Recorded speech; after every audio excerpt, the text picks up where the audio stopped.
10. Oh, we're live. We are live. Hello, Jamie. Say hello, Jamie. Hello, Jamie. Yes. I've got my Star Wars Field Cup. I want a WWE one, but we'll go Star Wars. We're Star Wars. Do you know what? I've got weird. We're on. I've just thought. We're up. Just put on YouTube over there. There's my face looking glum as ever. Yeah, I've got it. I'm gonna dig it out for live streams. I hope I've still got it. But I remember way back when, early 2000s, I want to say.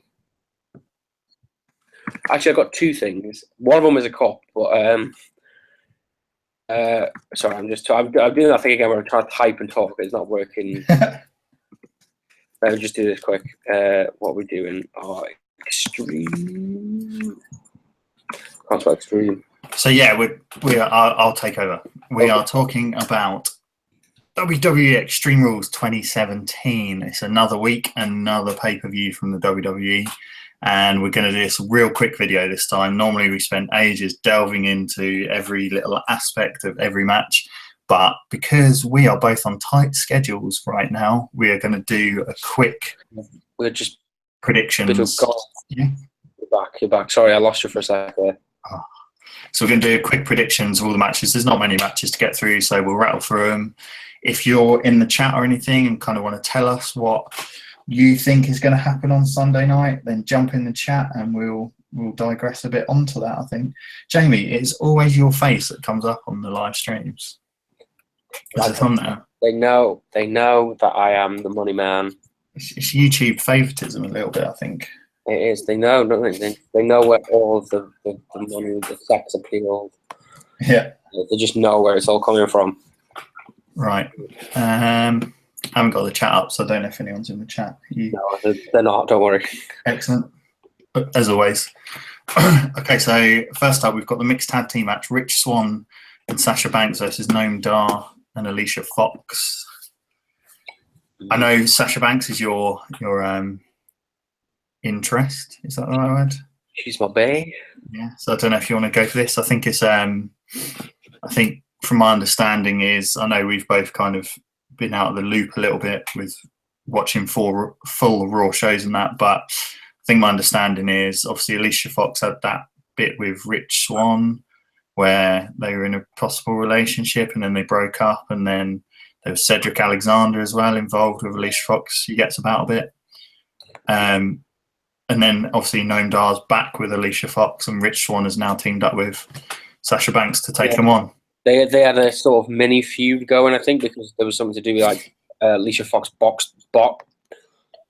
can't say it, botched a finish on Raw a couple of weeks ago, and that's where that feud. And then I think they just kind of mashed them together, which I think is okay because they're obviously trying to get a bit of profile on 205 Live, and I think adding a big character like Sasha Banks to it, because she's been doing some stuff on 205 Live the past couple of weeks. I think it works. Yeah, to keep this short and sweet, I think Swann and Sasha are picking up the win.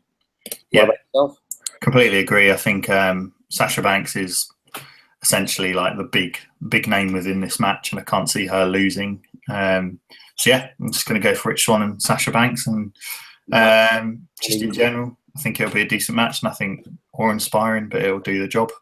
Yeah. And then we go into the WWE Cruiserweight Championship match.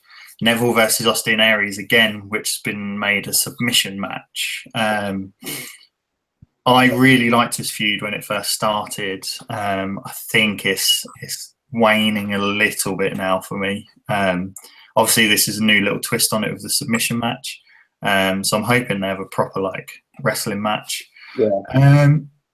Although this feud is kind of going on a little bit, it's actually leading to more of like, I don't know who's going to win. So this is quite a tough prediction for me, but I'm going to go with my man, and I'm going to go with Neville again. I think he's going to win again.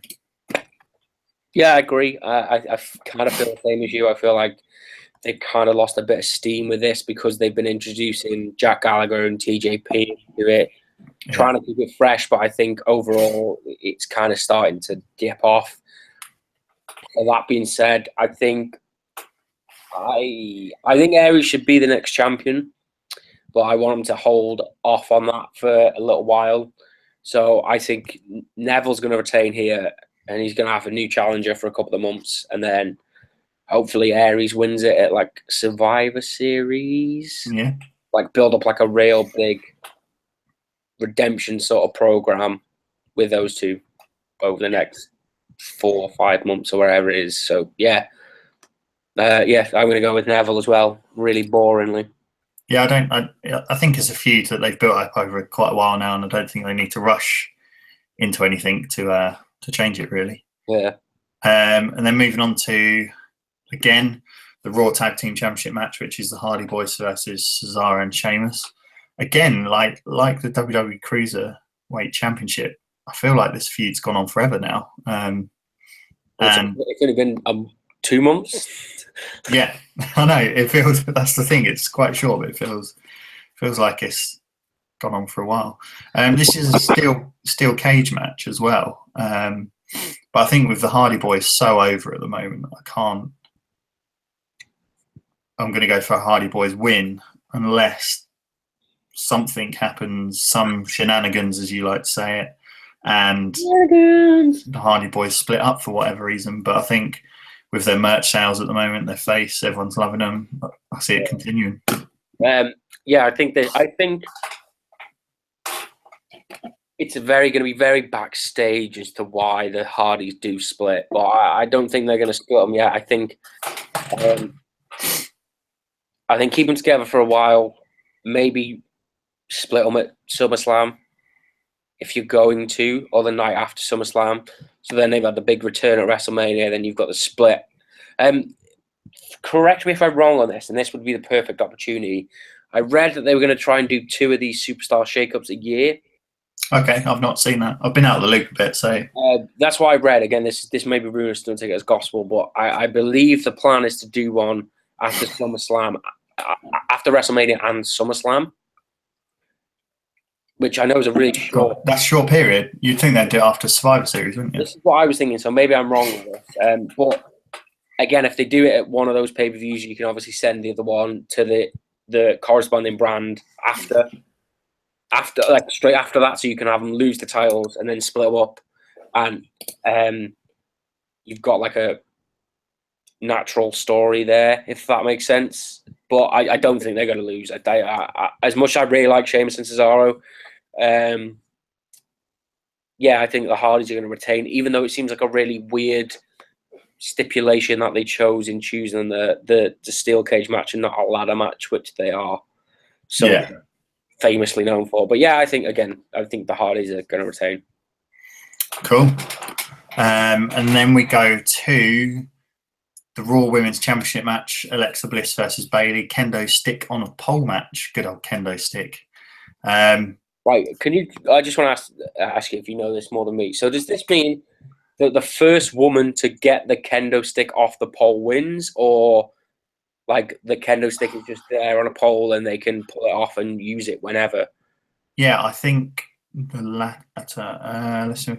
The first woman to pick up the pinfall submission will be Raw Women's Champion. However, with a kendo stick within reach, Bliss and Bayley will have to go to Extreme and back before they can walk out of Baltimore's Royal Farms Arena with the title. So it sounds like it's just on a stick. It's just there. Yeah, just an extra weapon, I suppose. Apparently, I don't know if you've seen this, but they had a really bad segment on Raw this week with Alexa Bliss and Bayley. Yeah, I did see that. It was quite cringy. Yeah, it was like a "This Is Your Life" segment. Yeah.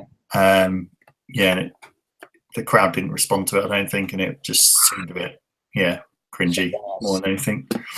But for me, I love Alexa Bliss. I love her as champion. I wanted to keep it and give Gayley, Freudian slip, and give Bayley a good beating with a kendo stick. That's it, really. I just want Alexa Bliss.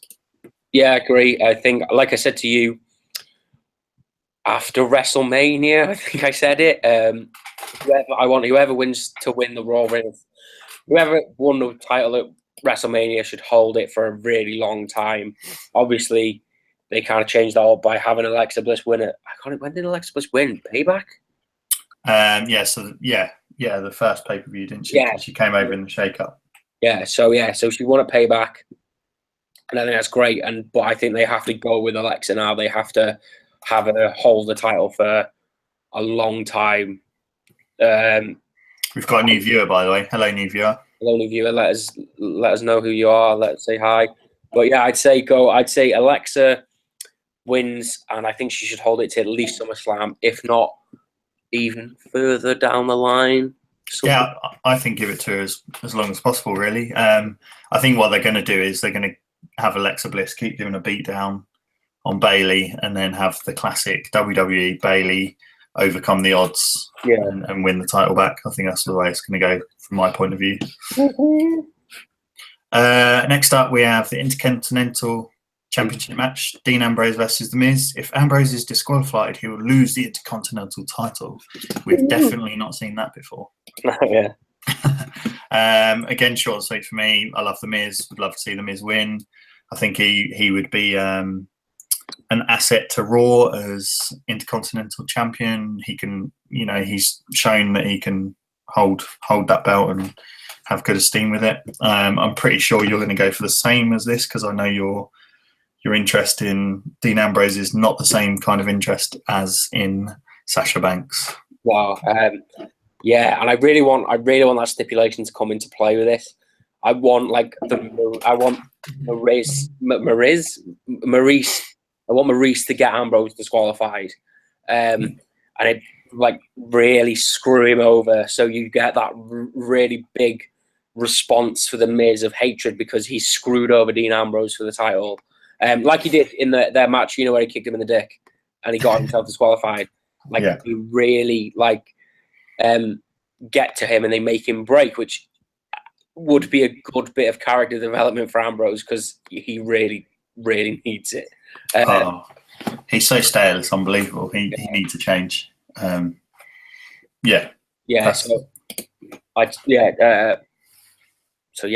can't say any more than that. I think the Miz deserves it, as you said. He made the Intercontinental title important again. At one point, I think it was probably the most important title in WWE when the Miz had it. Yeah. I think I really want them to, because I bloody hate Dean Ambrose. I tried really hard not to swear there. Yeah. No, I know how you feel about him. Yeah. That's why I've got your Dean Ambrose elite figure for your birthday. Not that I know when your birthday is, but it's like 11 months away. But yeah, that's fine. I can stockpile them then, get loads. You can sit there and collect like he is in WWE now. Oh yes. Burn, sister. Mic drop. All right, and then this is a quick card, isn't it? And then we're into the Universal title #1 contenders match. God, that's stringing it out because they don't want thingy on TV, and it's just it's a bit weird having that as the main event.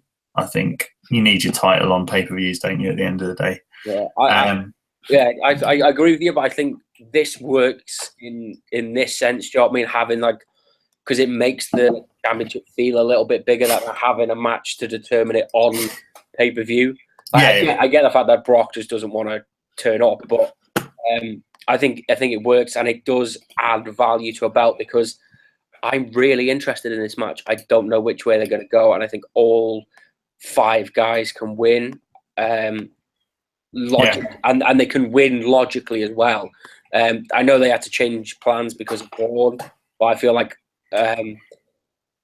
WWE's shown again that they're really good at quick bookings, and they seem to get them right. And I'm all over this match. Do you think there's going to be a swerve involved? Do you think? Possibly. I could even see Braun getting involved in some way. Yeah. Maybe him coming out and distracting Roman. Obviously, then that gives them time to sort of blow off their feud. Obviously, he has said, "I'm not finished with you," or whatever he said to Roman. Yeah. Maybe a Balor heel turn for the win. Tempting. A Joe face turn. Tempting. Who are you going for, though? Ooh, If you had to pick one. I really want Joe, but it's not going to be Joe. I think it's going to be Finn.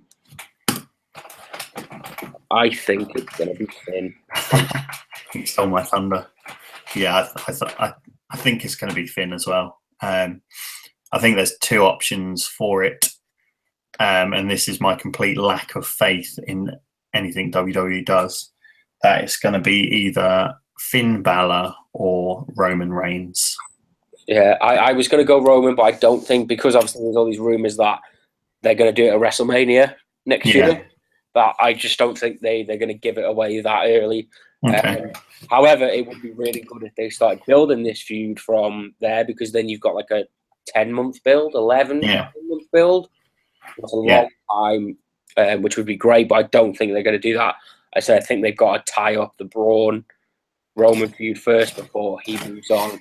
And you know what? I really want it to be Bray as well. I'd love to see Bray or Joe win it, because it's someone different in the title picture. Yeah. I know Bray's obviously just had the run with the WWE title, but I think that there is a real organic story. As I said, they teased it at the Royal Rumble a couple of years ago, and I think they had that really weird handicap match. But I just think they need to bring a little bit of legitimacy back to Bray, and I think having him, I hope they don't. If they do go with Bray, they don't feed him to the beast. They don't feed him to Brock Lesnar.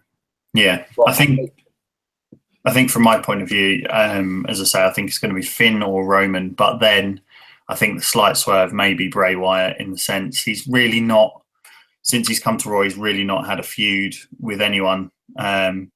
Roman's got his feud with Braun. Finn can literally do anything he wants on Raw, potentially. Yeah. Seth and Samoa have got history, so they could go into a program together. So Bray is kind of a bit in the wilderness at the moment. So that could be an interesting one on Sunday night, that they give it to Bray. But I think overall as a pay-per-view, it feels quite predictable. And I know we've said in the past, predictable can sometimes lead to unpredictability, but I genuinely think this is going to be quite predictable. Yeah, I said like a Backlash, we were like, oh, it's predictable, but at least there were a few changes and a few swerves that kind of caught us by surprise. Yeah.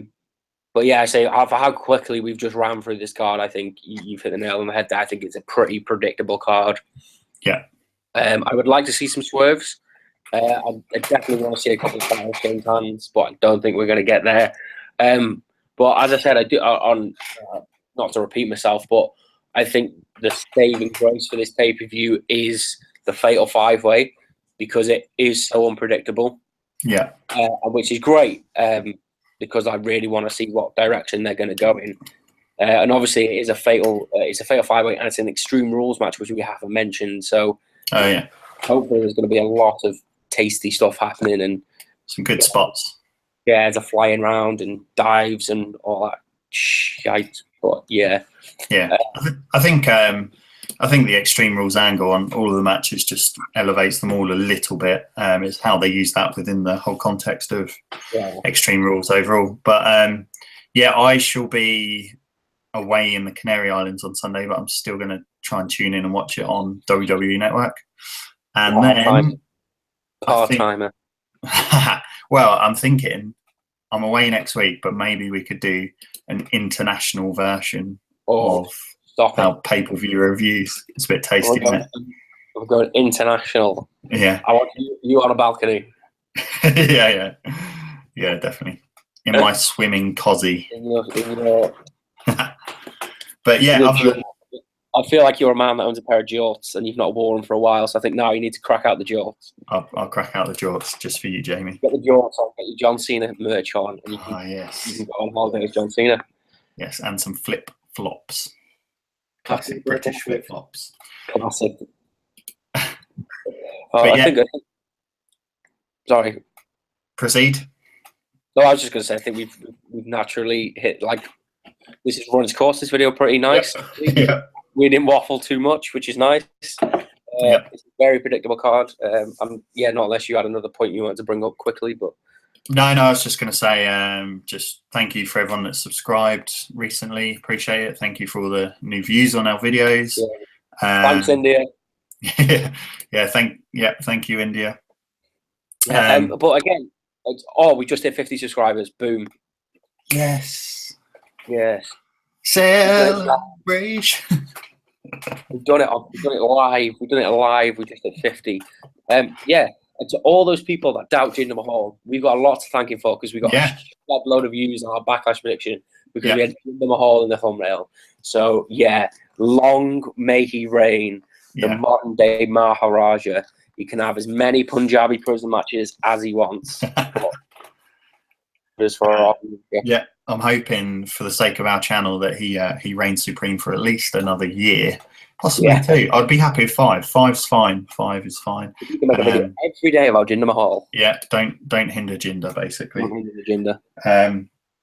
But other than that, if you enjoyed this video, leave a comment below. Tell us who you think's going to win on Sunday night. Also, leave us some comments about the type of videos you want on this channel, because obviously it's still a new channel and we're still kind of testing out ideas and learning and doing whatnot, and we need to know what people want. So definitely leave a comment below as well. And if it involves Jinder Mahal, we're all for it. Even better. Don't hinder Jinder. No. Yeah, I will be back on this channel probably Saturday morning, because I am off to go and watch WCPW Fight Back on Friday night. So I'll do a review of that like I did with my Raw review. So keep yourself locked in for that, and I'll do a nice little review of that for you. Excellent. A self promo. Why not? And thanks for sticking around. Mark, thanks for having me once again. I know it's been a quick video. We haven't had a chance to waffle as much, but don't worry, they will resume normal service in the next one. We are just very busy men, and this is how much we care about the wrestling that we give up our Wednesday nights, I was going to say Thursday nights, Wednesday nights to entertain you guys and inform you guys of our grappling opinion. And I'm really waffling a lot here, so sign off. So I will see you in the very next episode of Primal Wrestling. If you did enjoy this video, as always, please like, comment, share, and subscribe. Excellent. I've been Jamie Hughes, and he has been Mark. And I'll let him finish with his... Oh, yes. I was just going to say, thanks for watching. Check out Jamie's video on Saturday, hopefully. No pressure, Jamie, now. No pressure. Gotta get out. And other than that, have fun, enjoy WWE Extreme Rules, and Mark out.